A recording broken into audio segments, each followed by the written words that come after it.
là, on est première 24 heures. Je pense qu'on a la semaine pour découvrir ça, mais ce qui reste mystérieux là maintenant, c'est ok, on a cette capacité en nous de pouvoir empêcher les pensées, etc. Mais bon, il n'y a pas que des pensées négatives, il y a des choses créatives, constructives. En t'entendant, je me dis comment après, quand on est gamin, comme on a des projets professionnels ou pas, enfin des espoirs, des envies, des rêves, tout ça c'est de la pensée, du mental. Donc quelle est la frontière entre, voilà, je j'accueille pas les mauvaises idées et je peux accueillir les bonnes. C'est peut-être ça qu'on a à voir plus tard, je ne sais pas. Euh, En fait, c'est déjà la capacité à pouvoir mettre ton mental sur off, c'est cette capacité de recul.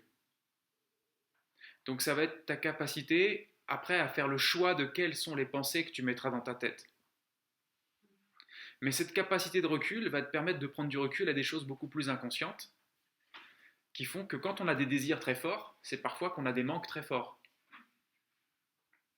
Et parfois, on peut courir après des choses alors que le fait de s'émanciper de toutes ces représentations mentales qui pouvaient être liées à ces choses-là, nous permettent simplement d'être bien dans notre instant présent, puisque n'oublions pas qu'une personne qui court après un objectif sur le long terme même, qui peut y mettre une énergie folle,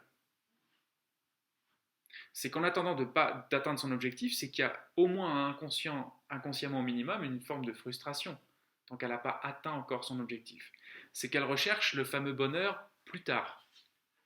Et que le message du zéro mental, c'est de dire ok, why not? Il y a des outils pour ça.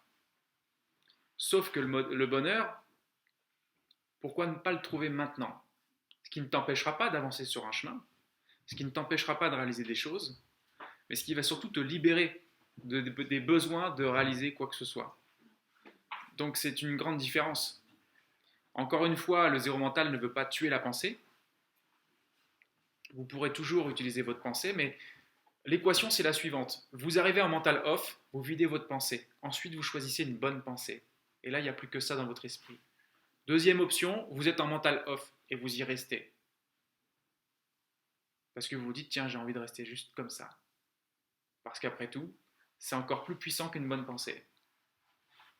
Après, ça dépend de votre rapport à ces choses-là. Le piège de la pensée, le piège des bonnes pensées, c'est que les bonnes pensées peuvent aussi nous emporter avec elles. Et qui dit recherche de l'agréable, puisqu'une bonne pensée, c'est quelque part une recherche de l'agréable, dit obligatoirement fuite au moins inconsciente de ce qui est agréable, de ce qui est désagréable. Donc ça veut dire que c'est une course permanente vers l'extérieur de soi. Alors qu'à l'intérieur de nous, on a déjà, dans le mental off par exemple, connecté à du calme, de la joie, de la sérénité, de la confiance, et donc plein d'états d'être. Donc quelque part, c'est trouver maintenant ce que notre cerveau a tendance à chercher plus tard.